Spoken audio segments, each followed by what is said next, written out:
It's amazing to me that we're here at 7:45. We got like almost a full house. Unbelievable. All right, so welcome everybody in the chat. Actually, the chat's not quite as robust as it usually is. Maybe maybe people will make their way in eventually. How about I reward everybody who is here on time with a little review. Dun, dun, dun, dun. So what do we got? We got midterm 2 will be next class, right? You guys ready for it? Good morning, Adam. Good morning, Samuel. What's going on?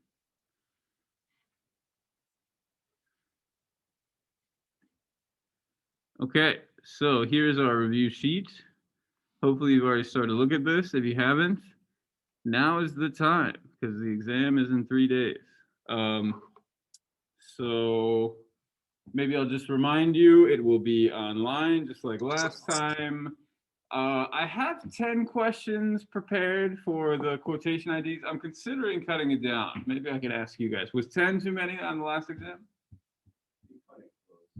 It cut it close? Okay. Yeah. Yeah. You think it's all right? Okay. Well, I'll make the final call. Like I said, I have a draft of the exam, but I'm still tinkering with it, and I may subtract a couple questions. Part of it is the math, right? Because the issue is then each individual sub question becomes weighted more, right? And so then, if you miss any, then you miss more points. So I'll think about it. Anyways, but we'll have quotation explanations. We'll have short essays. Basically, formatting. Everything will be the same. Timing will be the same. 75 minutes. I don't know if I wrote that here, but it'll be a class period. Over Moodle, open book, open note.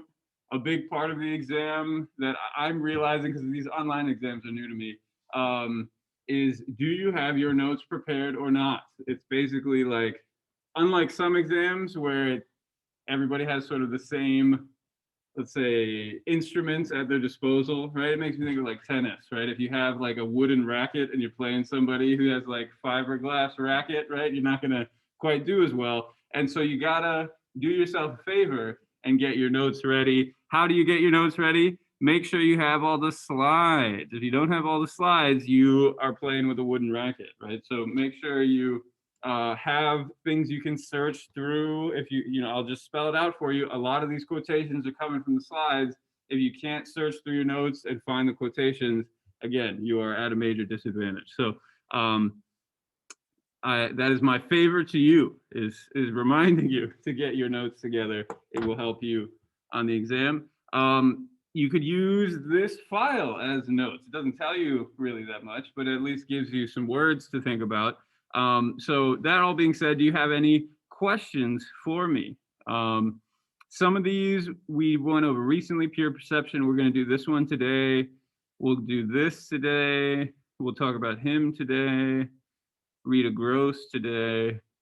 That's basically it. Just these bottom, in each column, the very final category. Yeah, this one we'll talk about today too. So the very final category for each column we'll do today, but everything else we have covered in a lot of detail, in varying amounts of detail, I guess. So any questions for me? Anything specific you want to go over?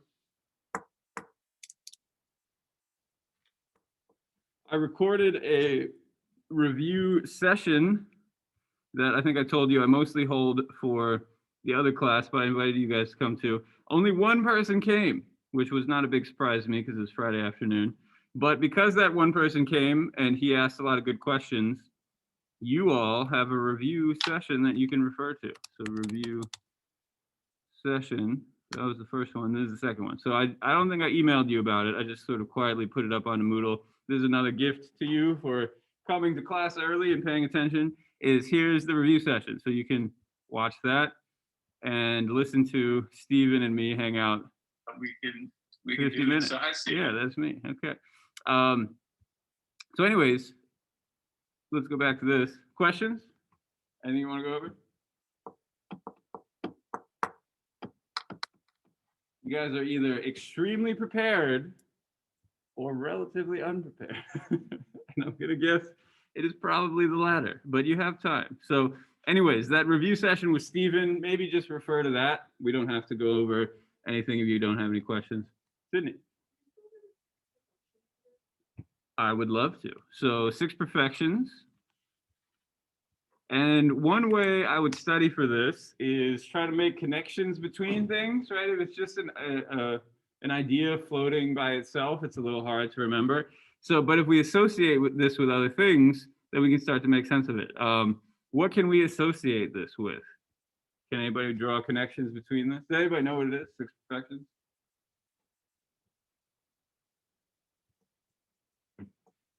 Chat? Can you save us? What are the six perfections? You don't have to list them out, but where do they come into play? I'll give you a hint. One of them is the perfection of wisdom, which I don't think I list separately, do I? I don't think so. No.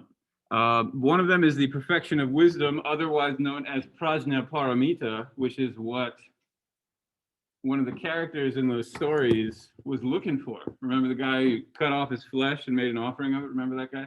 That's what he was looking for, is one of these six perfections, the perfection of wisdom. Are any bells ringing? I see you guys opening your notebooks. That's a good strategy. Where do six perfections come in? Who would train in the six perfections? It's another term on the review sheet.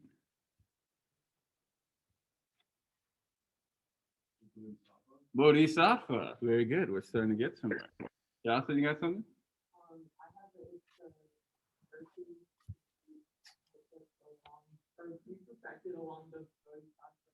Hey, okay. So those are a bunch of good words. So we've got the Bodhisattva path. Can we connect that to something? What's the relationship between the greater vehicle and bodhisattvas? What is the greater vehicle? You guys know what the greater vehicle is? Middle way philosophy is part of the conversation. So when we talk about vehicles, these are like big umbrella categories, like giant umbrella categories, and a lot of things sort of fit under the greater vehicle. So this is a later development in Buddhism. It starts around the time of Jesus, which is sort of an interesting connection. I don't think there's necessarily any obvious connection between the two, but some similarities in teachings and stuff. I think something interesting was happening 2,000 years ago. So anyways, greater vehicle starts to develop around 2,000 years ago. Lots of new ideas, new books, new teachings, new sutras, right? For example, the Tathagata Sutra is part of this greater vehicle. There's a new practitioner, right? Rather than just like a monk who follows all the rules and that sort of stuff. Now we've got this new practitioner that we talked about a moment ago, bodhisattva. What is a bodhisattva?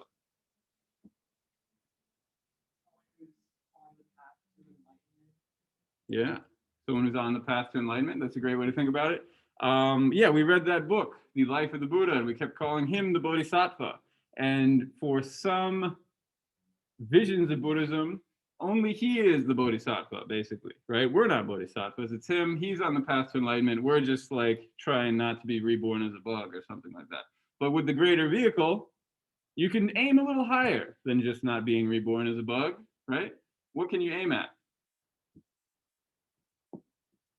What can we achieve with the greater vehicle? Enlightenment itself. We can be enlightened. And that might feel like, well, of course we can. We're all very smart, capable people here. But that's a new development, right? That comes later. That's not a given. It's not a given that you too can achieve enlightenment. So it's really quite profound. How do you do it? Well, it comes back to the six perfections, right? That's the new path to enlightenment. Rather than a middle way, remember the middle way? That was kind of the old path to enlightenment. And it doesn't go away, but Jocelyn brought up middle way philosophy a moment ago. That is sort of, well, I don't want to confuse you by using the middle way multiple different ways, because it is a bit confusing. But in any case, we get these six perfections of, I'll list them off to you. What are they? generosity, ethical discipline, patience, choice, effort, concentration, and wisdom, right? So those are the 6 perfections, and you train in each one. And I think I told you stories of being like incredibly generous, right? Where somebody's giving away his children and his eyeballs and all this different stuff. Remember that? So you can train in these things, not in a middle way, in a very extreme way, right? Maybe I think there's a parallel saying, moderation in all things except virtue. You ever heard this saying before? And so there's this very similar idea here. Middle way for all things, indulgence, pleasure, all that sort of stuff, except this, right? Be extreme with this. Be real extreme with this. Do it to the extent that it is possible. So what would the perfection of wisdom be? That would be an understanding of, let's see, what do we got? Did I put it up here? Yeah, of emptiness, right? What is emptiness talking about? Does that ring a bell? So this is stuff from kind of the beginning of this part, right? We covered this like 5 weeks ago, which is probably why you don't really remember. But what is becoming clear to me is you should study these things, right? Because these will be on the exam. So anyways, maybe I'll just draw these out for you. We've got the greater vehicle, right? This new approach to Buddhism. We've got the Bodhisattva, this figure who is on the path to enlightenment. What is the path? Is perfecting these 6 perfections, these virtues. Bodhicitta, the spirit of awakening. You make the vow that you want to achieve enlightenment for all sentient beings. Emptiness, middle way philosophy. All of these are tied up with each other, right? All of these we covered as sort of a package deal. And maybe we went through them quickly. They sort of echo throughout the subsequent pieces. I don't know if we've made a lot of explicit connections. I think we have, though. We've talked about dissolving your sense of self into emptiness and then building it back up as Tara and that sort of stuff. So we've seen these things along the way, but maybe they're a little fuzzy for you. So anyways, go back, study, find the terms, and do what I just did for you, right? Try to make these connections and think, okay, how does the greater vehicle and the Bodhisattva and all this other stuff fit together? And I did a bit of that same sort of thing in the review session. So you can refer to that too if you're still confused about stuff. Or email me. I'm always happy to chat over email. Okay, other questions? Going once? Chat, you guys have questions? Going twice? Sold? All right, well, it's 8 o'clock anyway, so why don't we keep going? So hopefully this demonstrates that it is time to study. So go study. Well, not right now, but after class. you have a few days, but this is the last time we'll be together. Okay, so last time we talking spiritual friends. We did it really the whole week last week. Last week was a weird week, right? We had the back-to-back class. And yeah, 2 really related themes, and we're going to put a cap on that discussion today. We read an article by Rita Gross, which it was interesting for me to read this again. I've read this a few times, but I haven't read it in the last like 2 or 3 years. I've taught this before, and then I didn't teach it for a while, and now I'm teaching it again. And parts of it have not aged well. So I look forward to hearing your guys' thoughts on this article. We'll get to that in a moment, but it's basically a way to sort of conclude our discussion of these teachers and how to follow them, different ways of thinking about teachers. Hi, John. I'm going to mute you. All right. And so, this is what Patru Rinpoche said. I don't know if his name is on here. I'll just write it here for you in case you forgot him. Patru Rinpoche. He's the author of the words. Maybe I'll keep this open. He's the author of the Words of My Perfect Teacher, which is what we read for last week. That's what that was. So if I ever ask you, for example, on an exam, what is Patru Rinpoche's advice on how to follow a teacher? What would you say?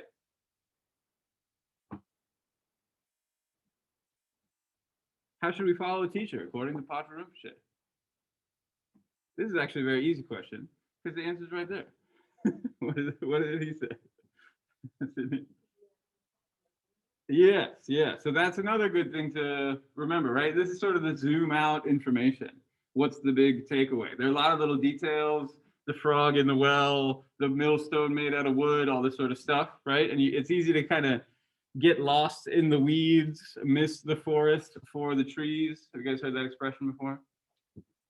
To miss the forest for the trees. What does that mean?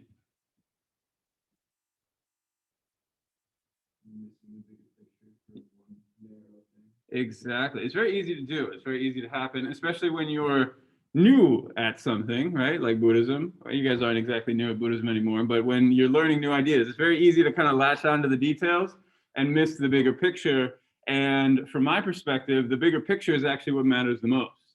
And that is what I will examine you on in a few days. So look for the bigger picture, right? So what is the big takeaway from Patrul Rinpoche? Examine, follow, emulate. And then, we can sort of get nested ideas within that. So how do you examine the teacher? You look for certain characteristics. What's the most important one? Do you guys remember? What should we examine a teacher for? Now I'm examining you guys. Compassion. Yeah, that's a good word. And there's another special word from the review sheet, specifically bodhicitta, right? So the spirit of awakening.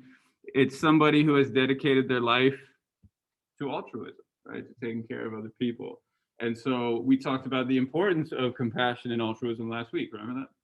How you can't really be a good teacher without caring about your students. That is a must. And maybe you don't have to agree with me on that point, but I feel pretty strongly about that. I think that actually is just kind of a fact. And so that's what we're looking for. Once we examine the teacher, we're supposed to follow them. And we had all those weird stories, right, about how people were like really extreme in their dedication to their teachers. Remember that? And then this is saying quite literally, emulate your teacher, right? Once you have examined them and determined them to be good, dedicate yourselves to them and then become them. Try to be like your teacher, right? And that is the path that's being recommended here. And we're going to compare this to Rita Gross in a minute. Spoiler alert, she disagrees. And so this is something we can kind of compare and think about, where is she drawing the line here? Yeah, I even wrote bodhicitta here. So follow with trust. There's this idea of pure perception. You guys remember pure perception? What's that all about? Actually, I think I have some slides on that. But I'll ask you first. What is pure perception all about?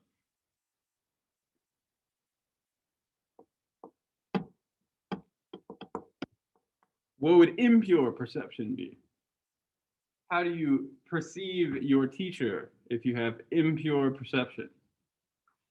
Everything they do is like negative or like hateful or not good enough. It's not even everything, it's just anything, right? If you have any criticism of your teacher, and again, you don't have to agree with this, but what this is saying is, if you have any criticism of your teacher, it is your fault. You're looking at things wrong. Now, this it's important to say, and I feel like I must sort of defend the tradition, because we get into some dicey territory here, but it's important to say this is only after examining the teacher, right? First, you determine that they are a good teacher, and then you commit to them fully. And then once you're committed, what's being recommended here is you go all the way, right? You develop this very kind of deep sense of trust. So again, you don't have to agree with it. Rita Gross does not agree with that, but that is what the tradition is recommending. The term gets used a few times throughout the reading. I tried to pull them all out for you, and this kind of describes what the deal is. It is therefore important not to take any of your teacher's actions in the wrong way, thinking only of his virtues and seeing whatever he does as positive. So this is, again, it's illustrated in some pretty ridiculous ways, pretty extreme ways, right? Talopa is quite literally beating his student with a shoe, right, at one point. And then that's like this celebrated moment where his student, you guys remember his student's name? Also on the review sheet. I feel like because you have your notes, it's like you don't even need to study or something. But again, that's where the timer comes in, right? Because if you're sharp, if I say you get some quote about Talopa and you already know who Naropa is, right? Naropa, if you already know his student's name, you don't have to look it up, and you save yourself some time. So maybe I will keep 10 questions, because I want to challenge you guys.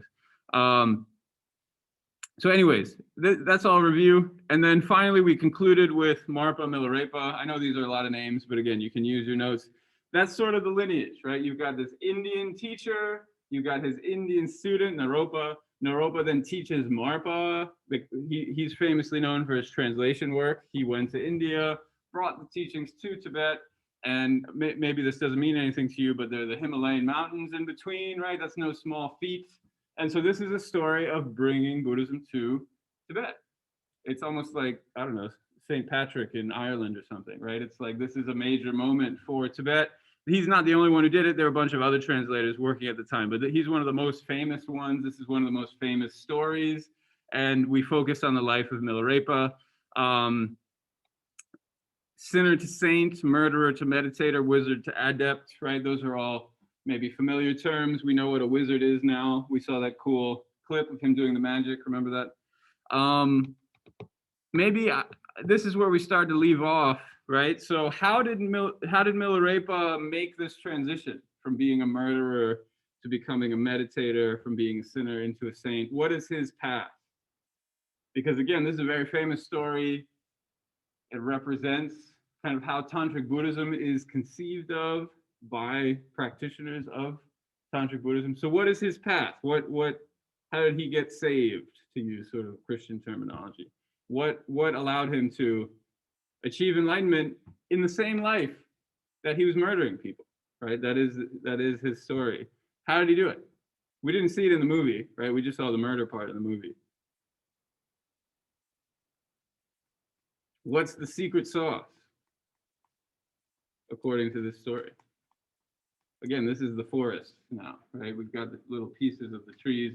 I guess you need the trees, though, in order to make sense of the forest, right? What are some other trees? What do we know about his life story? What was the gist of it?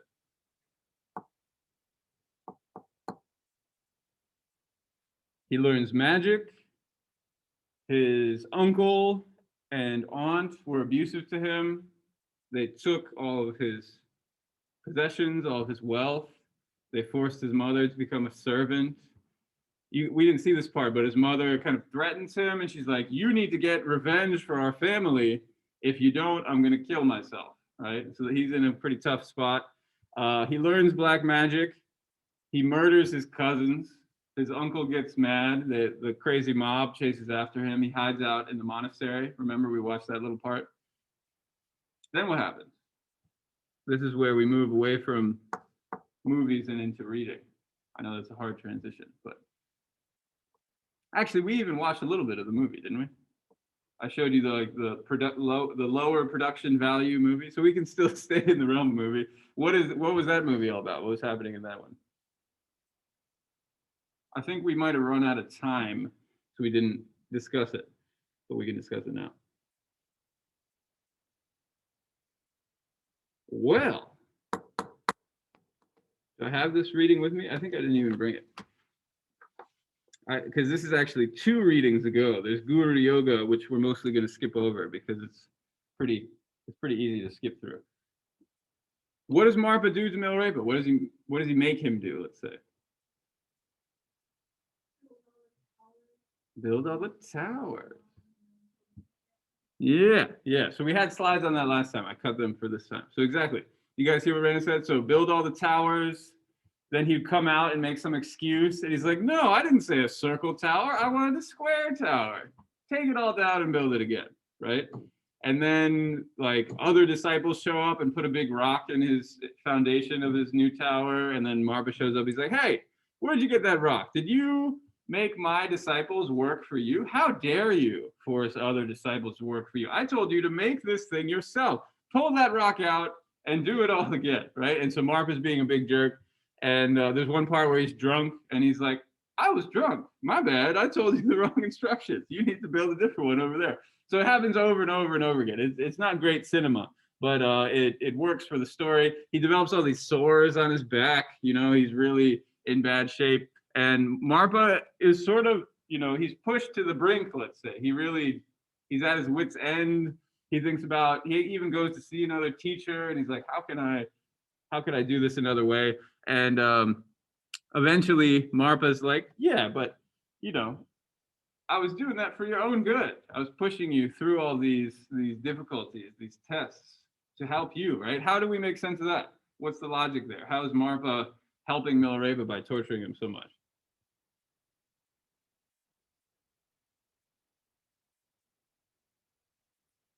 Is he just a jerk?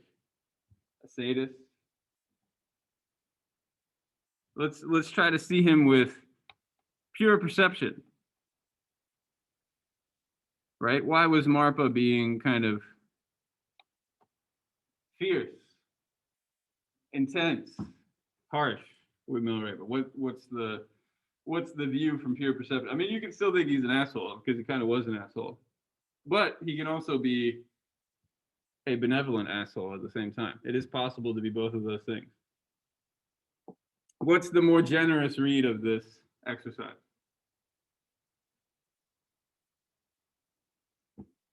This is an important life lesson, folks. And again, I think Rita Gross sort of overstates it. She's pretty, I don't know, we'll get to her in a moment, but she's challenging all of us to be real tough. I could almost hear the language of like the snowflake. I feel like she, the language of snowflake didn't exist when she wrote this. This is like 20 years old or something. But for example, Milarepa is no snowflake here, right? He's quite a resilient person.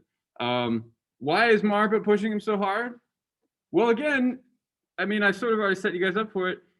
He was a sinner. He had all of these sins. He had all this bad karma. And how do you expunge bad karma? Is by going through hardship. Marpa was putting him through hardship to purify his negative karma. And again, why is this an important life lesson? You don't have to do this, but this is how a lot of Buddhists think about their lives. It's like, oh, I got rejected by this thing or this person or this grant or this fellowship or this job or whatever. I tried real hard. I didn't get it. And somebody almost hit me with a car. This did happen to me this morning. Like, car goes by. I'm walking in the crosswalk. Other car like revs the engine and almost hits me. I'm like, dude, I didn't flip him off or anything. I didn't like make a confrontation. And I'm walking by and I hear him yell from the window. Somebody's like, you need to wait for me. I'm like, okay, bro. Okay. I need to wait for you. So, I'm just thinking of the story of Milarepa to myself, right? Here's a chance to practice patience, which is one of the 6 perfections that we can practice to the greatest extent. And without assholes in our lives, when could we ever practice patience? We would have no opportunities. What a gift this person was presenting to me by revving their engine as I was in the middle of the street. No, but that is kind of the takeaway from the story, right? Is people present us with hardship, and if we rise to the occasion, it makes us stronger, right? We purify negative karma, proceed along the path. And again, the takeaway from this story is that with the right teacher, even if they're an asshole to you, you can make great progress. It's a dangerous takeaway, right? And so again, I want you to be able to see sort of from the insider perspective, why is this such a popular story? But then we're gonna take it apart today as well. So anyways, questions about this, Life of Milarepa? You guys have the forest now and not just the trees? Okay, Guru Yoga. We mostly skipped over this, and the way we're going to do class today is I'm going to mention it briefly now, and we're going to do Rita Gross, and then we'll come back to it if there's time, because I think the Rita Gross article is more interesting and more important anyway. And this is more like lecture, so if there's time at the end, I'll just lecture it out. If there's not time at the end, I'll just go very quickly through it, and it's honestly not that complicated. So what is Guru Yoga? Have we talked about the word yoga before? Have we seen other kinds of yoga? We have, actually. What is the other kind of yoga we've seen? What is it? Close. It is tantric yoga. I think, yeah, it's here. Deity yoga. So what was that? What were you thinking when you said tantric yoga, Brielle? Yeah, it's exactly right. Yeah, so that was the context we saw it in before. So what do you do with Tara? Do you imagine Tara? Maybe if you're kind of uninitiated, I'm over here and she's over there, and you're maybe having a conversation with her, something like that, asking her to help you do better on your exam. If you're really into it, then you could even imagine yourself as Tara, right? And kind of bring your identity together with hers. And in fact, that is what yoga means. Yoga is, I don't think have I talked to you guys about this? Is a cognate with the English word yoke. You guys know what the English word yoke means? Y-O-K-E. What is a yoke? It is not an egg yolk that is spelled with an L. This is a different word. Y-O-K-E. It's not that early, guys. Come on, you've heard this word before, haven't you? What's a yoke? I'm not yoking around here. I guess I am yoking around here. So what is a yoke? Come on, guys, look it up if you don't know. Shouldered harness. Thank you, Connor. Very good. Yeah. So have you ever seen like a wooden board with a hole in it and you put it on like an ox and you attach your plow to the back of the ox? Have you ever heard of this before? I know we're very far away from the world of agriculture. We talked about mills last time. Now we're talking about yokes this time. So the word yoga is etymologically linked to the word yoke. Now, what do those have to do with each other? I could torture you more, but I think in the interest of time, I'll just tell you. They both mean to join together. So with a yoke, you are joining an animal, a beast of burden with your technology, right? To your plow or whatever. I've heard, I don't know this, are there any knitters in the crowd? I've heard this part of a sweater is called a yoke. And I suppose it makes sense. It's joining the sweater together. It's also sort of the shoulder part of your body. And so yoga is also about joining, which might be a little different from like the hot yoga, sweaty experience that you have on your yoga mat. But not completely different, right? So if deity yoga is joining with a deity, what do you think guru yoga is all about?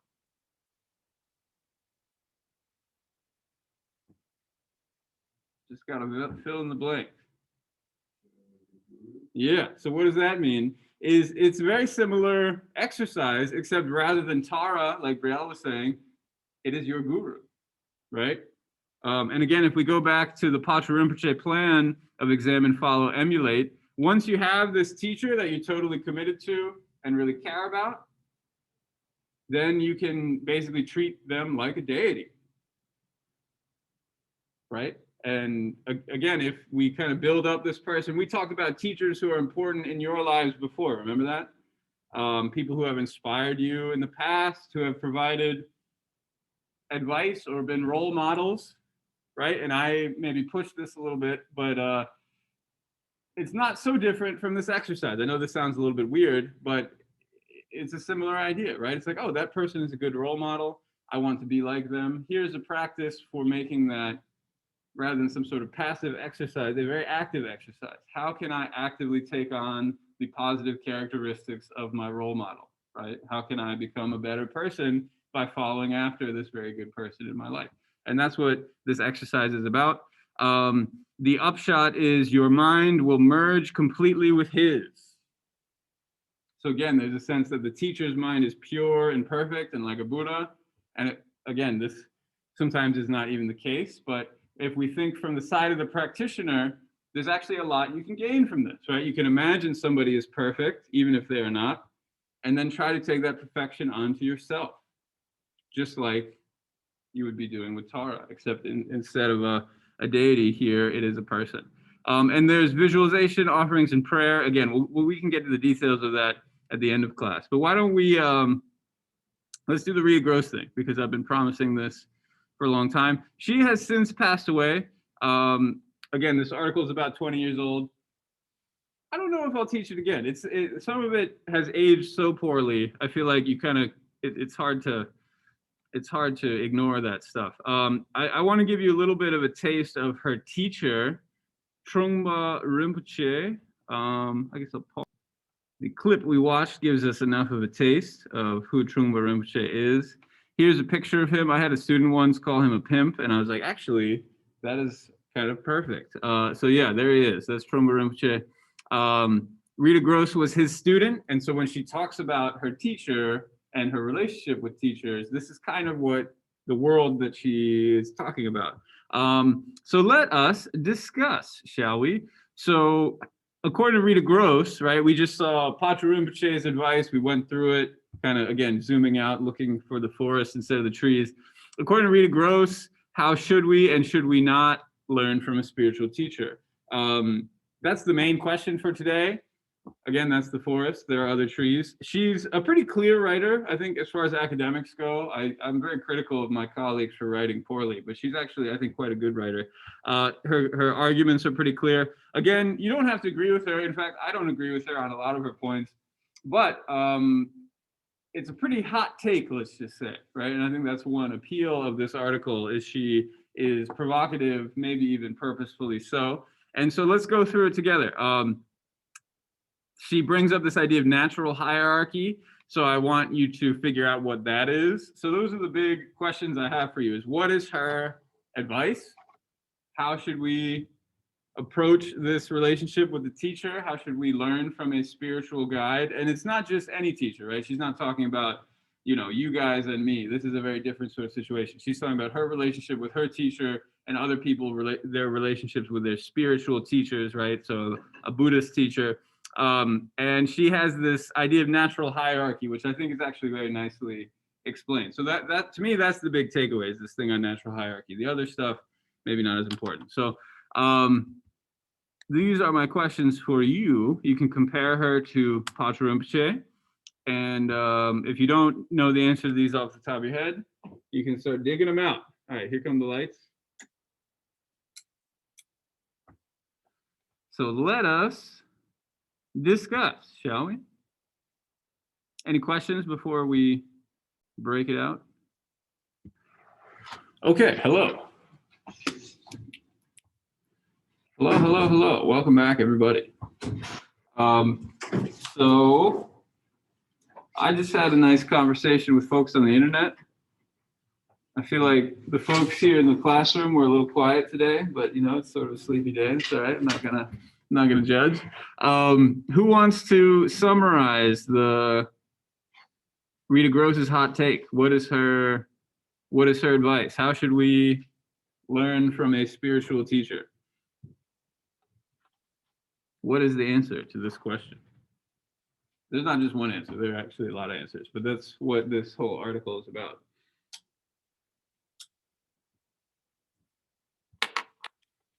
What is Rita Gross's hot take?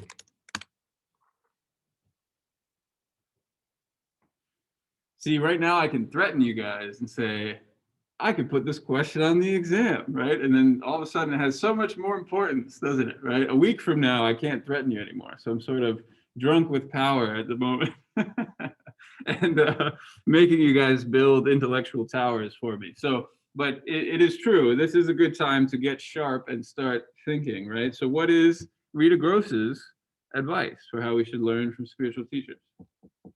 I know the folks I talked to in the chat know, so I could call them out. They're welcome to share. But if anybody else wants to chime in, please do. Because again, this is the cap on 3 classes, right? This is something we've been talking about for 3 classes. So that's definitely an important subject that you will see on the exam. There's no question. The question is what form. I could quote her. I could put an essay question. I could do all kinds of stuff. So let's use the time wisely. We have 13 minutes and let's figure this out.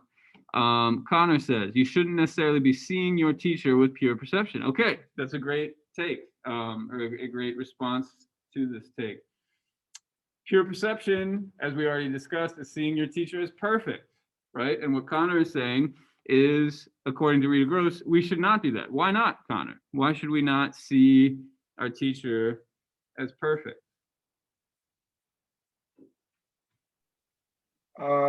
So yeah, I was just kind of I was looking in the reading here just to try to bring up the point that yeah, so on page 242, she talks about seeing a middle path of revering your spiritual teacher. I think like towards the bottom there, it says this middle path of revering the spiritual teacher is an authority on mind-to-mind transmission, but not necessarily an all-wise or all-perfect role model, guards against excessive, that whole line. That's basically where I got that from, for the Yep. most part, because I know they talk about sexual misconduct too, although I didn't read into too much detail on it. Mhm. But that could also have something to do with it. But that was the main point that I saw. Yeah, excellent. So that's a great place to point us. And that whole section, like you're saying, is basically Rita Gross criticizing her teacher, right? So we met her teacher. He's actually a pretty easy man to criticize in a lot of ways. And she is critical of the sexual stuff, but actually not really, right? That's not her main goal. It's not a Me Too moment for Buddhism. Buddhism did have a Me Too moment, and maybe that would actually be a more interesting, and let's just say an interesting detail to bring in. Unfortunately, there's no time to do that today. But she's critical of his ostentatious lifestyle, like on the previous page, what we were looking at, 242. Yeah, on the page right before that, I wrote a $sign in the notes. He had an ostentatious and pretentious lifestyle, and its cost to his students as a group who are not wealthy, right? So she is quite critical of him. If he's like driving a Rolls Royce and wearing his silken robes and all that sort of stuff, who's paying for that, right? It's the people making donations. She sees this as a form of exploitation, and yet she also is still really quite devoted to him in a way too, right? What does she want from him? It's what Connor just read for us, this mind-to-mind transmission. So she has identified something very specific that she wants from her teacher. Her teacher can show her her own mind, right? This is what she's arguing, is that if the teacher can do the spiritual job, teach you how your own mind works, then that is a valuable teacher, even if they're an asshole, even if they're a womanizer, even if they exploit their students and do all these other bad things. She still thinks he is worth following. Do you guys agree with that? It's a pretty hot take. Would you say that this is hot tea? Is that how people talk about tea? I don't really know how to talk about tea. Okay, so there's some tea in here, right? Would you guys agree? There's some tea here, right? But yeah, I guess it's more of a take that we're thinking about here. Do you guys agree with her take, or is this too hot of a take? Something we talked about in my breakout group is, where do you draw the line, right? How many bad qualities are too many? You know what I mean? I like that you both have ideas. Please. Yeah.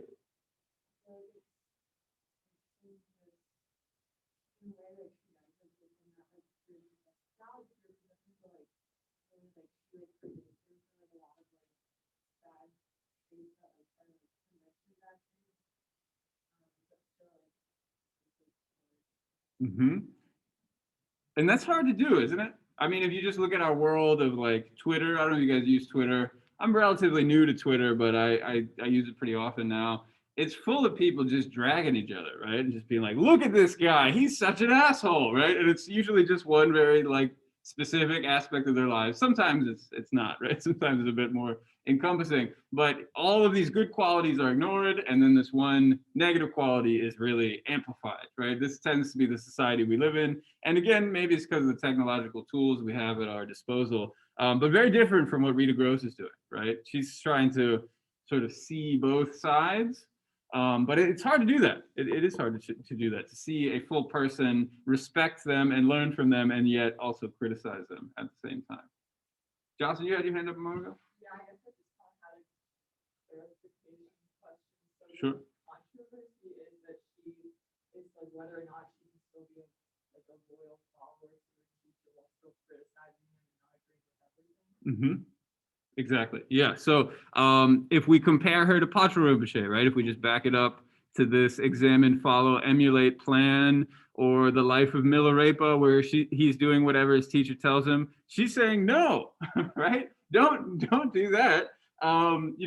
She's not so explicit on like, if your teacher tells you to do something and you don't agree with it, should you do it or should you not do it? She's pretty quiet about that actually. But in general, she just says, criticize your teacher, see them for what they are, see clearly, we could say, right? And highlight their positive characteristics if they have them. If they don't, then don't take them as a teacher. If they do, then learn that positive thing from them, but also see the other things for what they are, right? Other thoughts? So one thing we haven't talked about yet is natural hierarchy. And why don't we focus on that for the next few minutes? What's that all about? Did you guys figure this out? I gave you a bit of a task. Did you figure out what natural hierarchy is? Good. What did you find?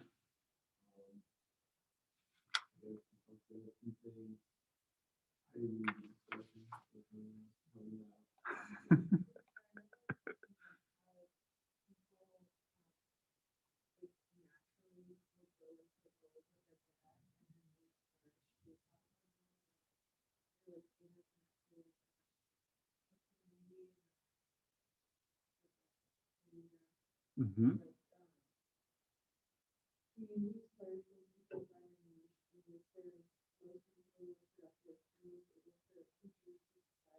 Mm-hmm.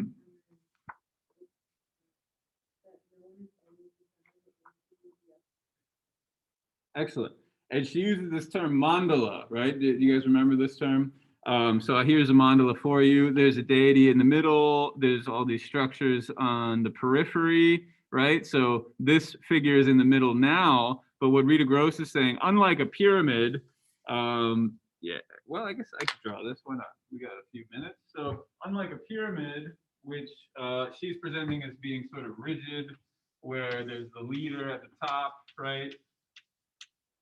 So, for example, I'm the teacher, I'm leading this class, I'm at the top, everybody else is all below me. I don't really care about everybody else. Maybe there are people below them, which is rigid and it's always stuck this way, and I'm always the leader in every context, right?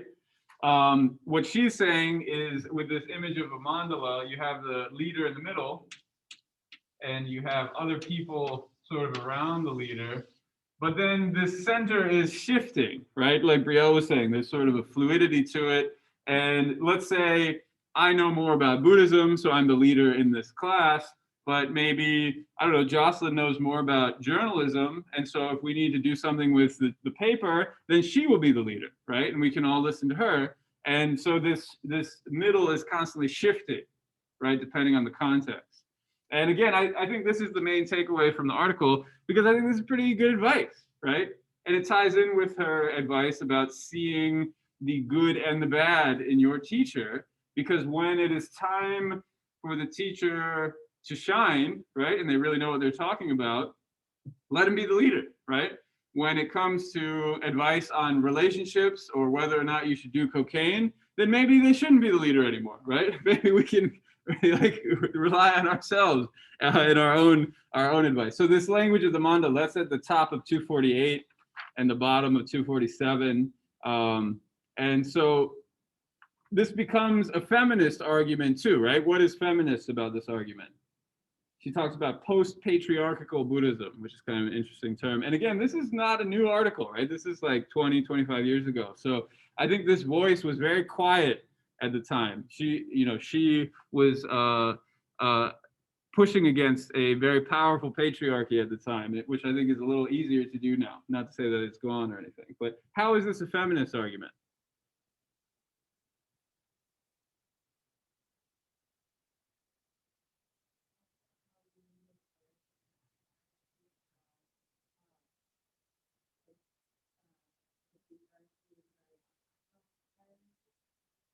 And why is the patriarchy an unnatural hierarchy?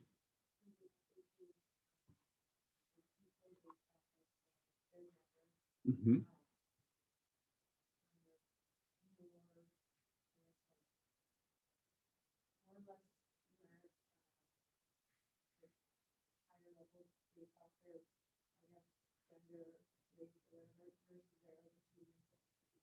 Mm-hmm. Very good. So if you couldn't hear Brielle, maybe I'll forward it as a question.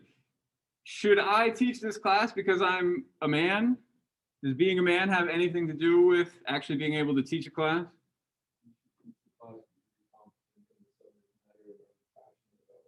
Exactly. It has nothing to do with the fact that I'm a man, right? And so should I be the leader at the meeting where everybody listens to me because I'm a man? No, right? Maybe I should lead the meeting if I know what I'm talking about, if I made an agenda and I have a plan and I'm not going to waste everybody's time. But again, if somebody else has a plan and an agenda is not going to waste everybody else's time, then they should lead the meeting, right? It has nothing to do with gender. It has nothing to do with all these other factors, like Rael was saying. That would be what Gross is calling an unnatural hierarchy. It's based on factors that have nothing to do with the task at hand. Mm-hmm.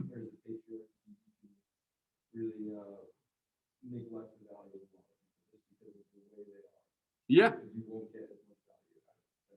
It's value is an interesting word, right? It's almost like an argument for efficiency. Yeah. It's quite convincing, and again, that's why I signed this article, is because I think this is actually a pretty valuable way of thinking. And this idea of the mandala, right, is creatively using Buddhist symbols, which really are about power negotiations, again, in a creative way, right? And our classroom is sort of shaped like a mandala, right? I am the middle of the mandala, and I enjoy being the middle of the mandala. But once class is over, I'm not in the middle of the mandala anymore, right? After the semester's done, then the hierarchy is gone. The mandala is erased, and the pyramid, this very rigid structure. You guys might still think of me as your teacher, but in the end, like, those power relationships are gone. And I think that is the fluidity that Rita Gross is arguing for here. Okay, we are out of time. I gave you very little information on Guru Yoga, so you'll have to read that for yourself. But again, it's pretty straightforward, and it's very similar to Data Yoga. You just do it with the Guru instead. So you should be able to handle that. Any last questions before we call it a day? You guys good? All right. Well, happy studying. Feel free to contact me if you have any questions. Like I said, there's a review session recorded, so you can check that out. Otherwise, I'll see you all Thursday. Okay, see you guys. See ya. Have a good one. All right. Take it easy, everybody.